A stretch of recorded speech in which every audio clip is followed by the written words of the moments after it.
works in under 60 seconds. Imagine you found a vacant property that the landlord was struggling to rent out. It's renting for $2,000. You go on Staley, which shows you that other properties in the same area are making around $10,000 a month on Airbnb. You realize you can make some money. You speak to the landlord and agree to pay the rent, manage the tenants, and maintain the property as long as they allow you to sublease the property on Airbnb. They say yes because all they really want is $2,000 a month in passive income coming in. You now go to places like Target or Amazon to furnish a property because you know all it needs is a little bit of love. You take great quality photos for your listing and the bookings start coming in. Let's say you make $10,000 a month in revenue from Airbnb, minus the expenses like $2,000 a month in rent and softwares that can add up to $100. Your profit is $7,900. Let me know if that makes sense. I didn't buy my first house when starting Airbnb because I didn't have the resources to do so. So I started Airbnb when I was 19 years old and I started through renting. This is known as a rental arbitrage. And for me, it was just a lot easier to get started in the Airbnb business by starting through renting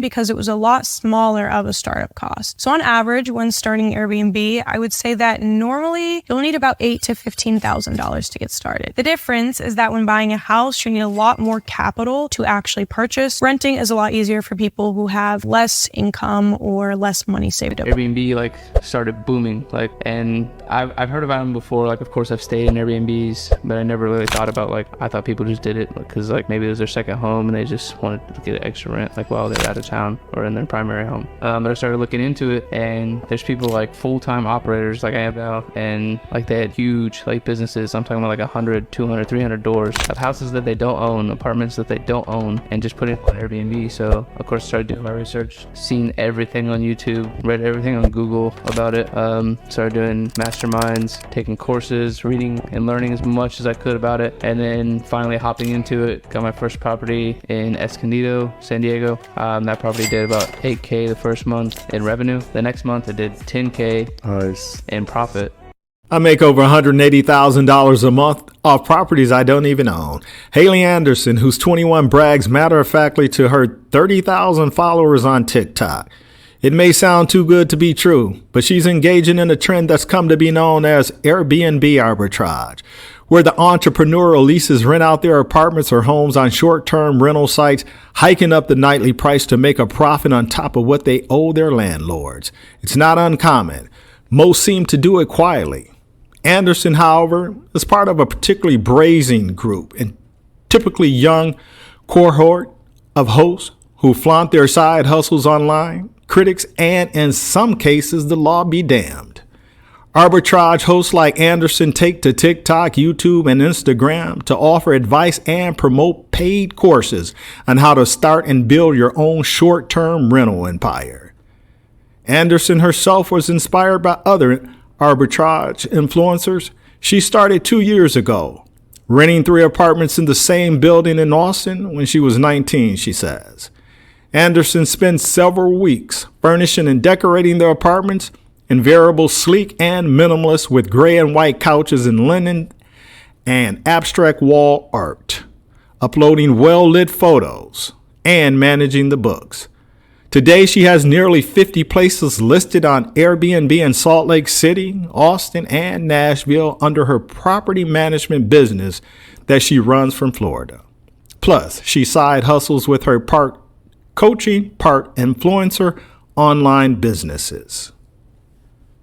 From Donald Trump to Dave Ramsey, rich and successful, actually or seemingly, real estate personalities have long offered tips and tricks for others to follow in their paths. And selling that advice can widely be valuable. These Airbnb arbitrage coaches, many of whom they say are or appear to be in their early 20s, are the Gen Z versions of the 80s era Trump, or social media twist on the HGTV shows, combining their ideas, a 5 to 9 side hustle, passive income, and TikTok clout. They documented themselves shopping at Target for throw pillows, art, and kitchen essentials, to stocking their apartments, answering emails, and touring new properties.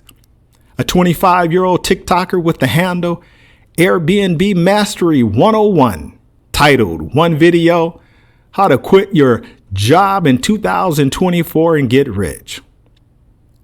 Another, I. McMillan, previously told Business Insider that she earned more than $300,000 in 2022 at the age of 20. And her coaching site boasts more than 2,000 students. They claim to be a new type of real estate mogul. Tycoons who reign supreme without even holding a deed. That's all I have for today. Like, share, subscribe. I must go live. Comment and hit that notification bell so you'll be notified when my videos drop. It's a new game. You don't have to be in tech nor a content creator to make money online. Although I started with the service offering. The new players are turning their talent into profit via the internet by creating a six-figure remote online business that finances their lifestyle. Living life on their terms. That's the new rich. Remember, until you take control of your time, you will never have control of your life. I'm out.